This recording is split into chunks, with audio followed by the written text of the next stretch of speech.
प्रदेश की 13 लोकसभा सीटों पर कल मतदान संपन्न होने के बाद 152 प्रत्याशियों का भाग्य ईवीएम में बंद हो गया।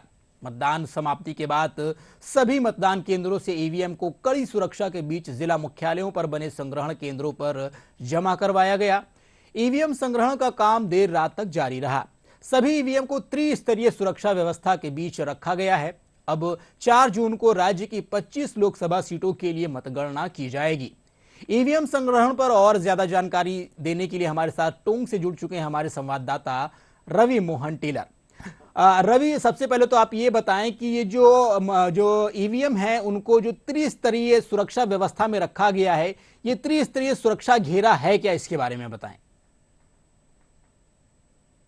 जी, टोंक सवाई माधोपुर सीट पर जो है 2118 जो मतदान बूथ थे, वहां पर मतगणना के बाद में जो है टोंक जिले के 4 विधानसभा की जो है 1134 ईवीएम जो है पीजी कॉलेज टोंक पहुंच चुकी है। और त्रिचक्रीय सुरक्षा ये होता है कि एक होता है कि सबसे पहले स्ट्रांग रूम में जब ईवीएम को बंद कर दिया जाता है तो वहां केंद्रीय बल के जवान मौजूद रहते हैं। दूसरा चक्र जो होता है वो चक्र होता है जो बिल्डिंग है पीजी कॉलेज की, उसके बाहरी क्षेत्र में जो है वहां भी मुख्य द्वार से लेके जो है अंदर तक पुलिस के जवान मौजूद होते हैं। और तीसरा जो चक्कर है वो जो बिल्डिंग के बाहर जो सुरक्षा होती है, दोनों जगह जो 2 गेट है, मुख्य द्वार है, पीछे के गेट है, उन पर चौकियां स्थापित की गई है। आने जाने वाले हर व्यक्ति का जो है नाम दर्ज होता है। और जो भी व्यक्ति अब पीजी कॉलेज के अंदर पहुंचेगा, जहां स्ट्रांग रूम में ईवीएम कैद है, 11 प्रत्याशियों का भाग्य का फैसला कैद है, वहां पहुंचने से पहले उसे 3 चक्र की सुरक्षा के बीच से गुजरना पड़ता है। ईवीएम जब एक बार सीज हो जाती है इलेक्शन एजेंट की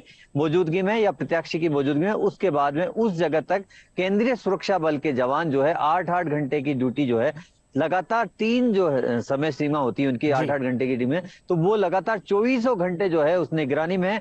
तमाम तरह के इंतजाम हमने खुद ने वहां देखे हैं। लगभग ये कह सकते हैं कि 2 दर्जन से अधिक जो कैमरे हैं वो सीसीटीवी कैमरों की नजर में भी ईवीएम के जो स्ट्रांग रूम है और आने जाने वाले तमाम जो क्षेत्र हैं, गेट हैं, बिल्डिंग परिसर है, चप्पे चप्पे पर जो है सीसीटीवी कैमरे की सुरक्षा भी वहां हमने देखी है। बिल्कुल। रवि मोहन, सब और ये बताइए, जिस तरीके से जब तक कल तक मतदान नहीं हुए थे तो काफी कुछ हलचल देखी जा रही थी जो लोकसभा सीटें हैं, उसके अलावा वोट पड़ने के बाद में जो प्रत्याशी हैं, अब क्या माहौल देखा जा रहा है, चूंकि अब मतदान हो चुके हैं उसके बाद में?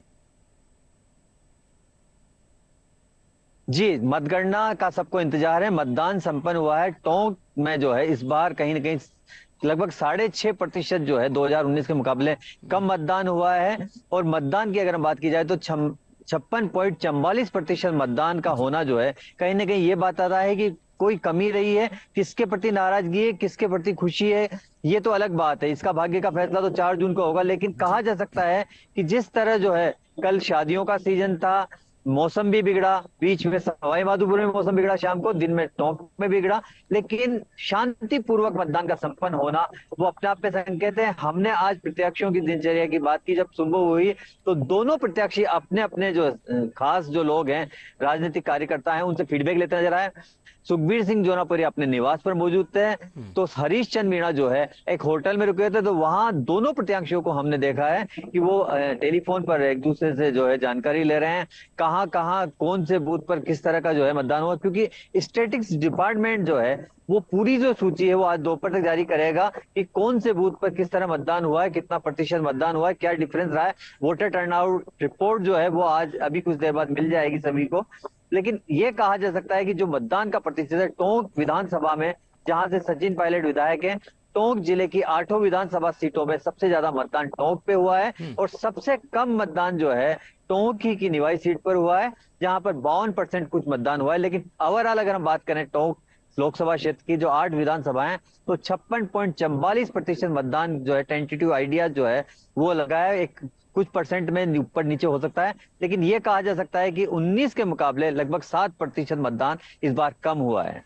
बिल्कुल रवि, प्रथम चरण में जब देखा गया था तो मतदान में थोड़ी बहुत धीमी प्रतिक्रिया देखी गई थी, लेकिन जो दूसरे चरण के मतदान हुए तो उसमें ग्रामीणों ने, मतदाताओं ने बढ़ चढ़कर हिस्सा लिया, जिसका नतीजा रहा है कि इस बार के जो नतीजे आए हैं, जो मतगणना के मतदान के उसके जो प्रतिशत आए हैं, उसमें काफी कुछ बढ़ोतरी हुई है। जी रवि, क्या कहना चाहेंगे इस पे? जी, पूरी तरह कहा जा सकता है कि स्वीप कार्यक्रम चले। पहले चरण में 12 सीटों पर जब मतदान हुआ तो चिंता की लकीरें दोनों दलों के जी। माथे पे खींच गई। साथ ही निर्वाचन आयोग, क्योंकि यहाँ पर जो है खुद जो है मुख्य निर्वाचन अधिकारी प्रवीण गुप्ता जब पहुंचे थे तो हमने उनसे भी बात की थी। उन्होंने कहा था कि हमने तमाम तरह के जो सुरक्षा इंतजाम है वो किए हुए हैं, निष्पक्ष रूप से आप घर से बेधड़क मतदान के लिए निकलिए। वहीं छाया पानी के जो भी तमाम इंतजाम थे वो किए गए। 32 ऐसे बूथ थे जो पिंक बूथ जिसे कहा जाता है, जहां महिलाओं ने कमान संभाली। 4 ऐसे बूथ थे जहां दिव्यांगों ने कमान संभाली, युवा बूथ थे, सेल्फी पॉइंट थे। तो अपनी तरफ से जो है पहले चुनाव चरण में जब आयोग ने 12 अपने सीटों पर हिसाब से मतदान के काफी कुछ नतीजे कम नवाचार आए किए, जिस तो उसके तरीके बाद से काफी चीजें आई, जो है जी सेल्फी पॉइंट्स बनाए गए, उसके अलावा जो पिंक बूथ बनाए गए और दिव्यांग बूथ भी बनाए गए, जिसके कारण जो है इस तरीके से जो मतदान प्रक्रिया थी और जो प्रतिशत था वो काफी कुछ बढ़ा। बहुत बहुत धन्यवाद रवि मोहन टेलर जानकारी देने के लिए हमें।